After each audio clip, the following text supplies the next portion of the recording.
नमस्कार। मैं विजया रिंगे कमलीना फाउंडेशन की ओर से यूट्यूब का चमकता सितारा इस प्रतियोगिता में मुझे कथा वाचन का अवसर दिया गया। इसके लिए मैं लीना जी की और अन्य सहयोगियों की आभारी हूँ। मेरी कथा का शीर्षक है अनुभव। मैं केंद्रीय विद्यालय ढाना में कार्यरत थी।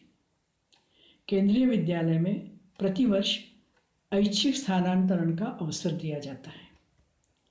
एक बार मेरी इच्छा न होते हुए भी मेरा स्थानांतरण कर दिया गया। मैं बहुत परेशान हो गई और क्रोधित भी हुई। अब मुझे स्थानांतरण रद्द करना एक चुनौती थी। मुख्य कार्यालय लखनऊ में था। प्राचार्य विरोध में थे।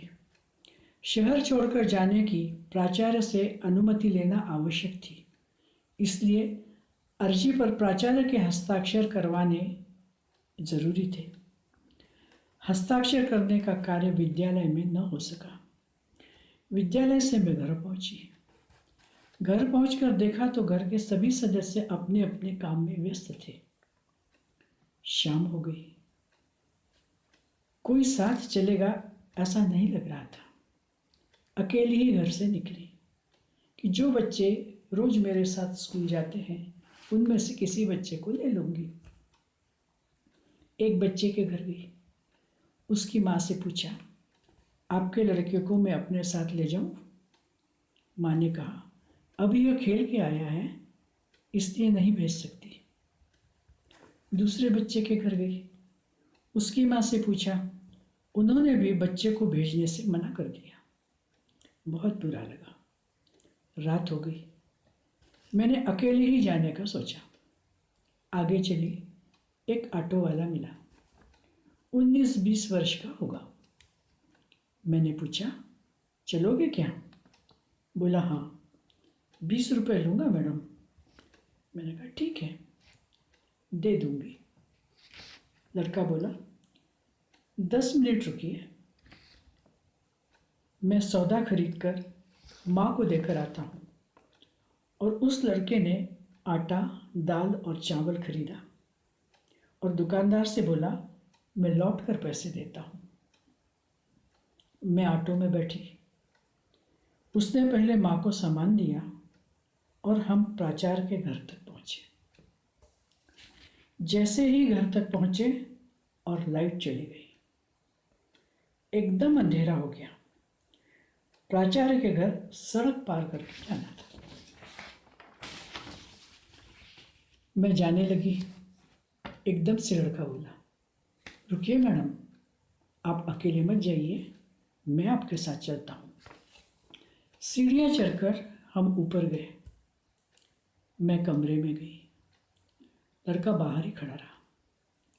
मुझे देखते ही सर जोर से बोले, आ गई? तो आखिर यहाँ तक पहुँच ही गई? और मेरी तरफ क्रोध से देखने लगे। उनके ये शब्द सुनते ही लड़का एकदम क्रोध से अंदर आया और मेरे पीछे खड़ा हो गया। लड़के को देखते ही प्राचार्य ने जल्दी से अर्जी पर हस्ताक्षर कर दिए। लड़के ने मुझे घर तक जिम्मेदारी के साथ पहुंचाया। मैंने उसको 20 रुपये की जगह 30 रुपये दिए। मैं लखनऊ गई। मेरा स्थानांतरण रद्द हुआ। अपनी कामयाबी पर मैं बहुत खुश थी, लेकिन यह बात मुझे चुभती रही। जिनको मैं रोज साथ देती हूँ, उन्होंने मुसीबत में मुझे साथ नहीं दिया। हालांकि मुझे साथ न देने वाले से कोई शिकायत नहीं थी, लेकिन एक लड़का जिसके लिए मैंने कुछ भी नहीं किया था, जिसके संपर्क में मैं नहीं थी, उस लड़के ने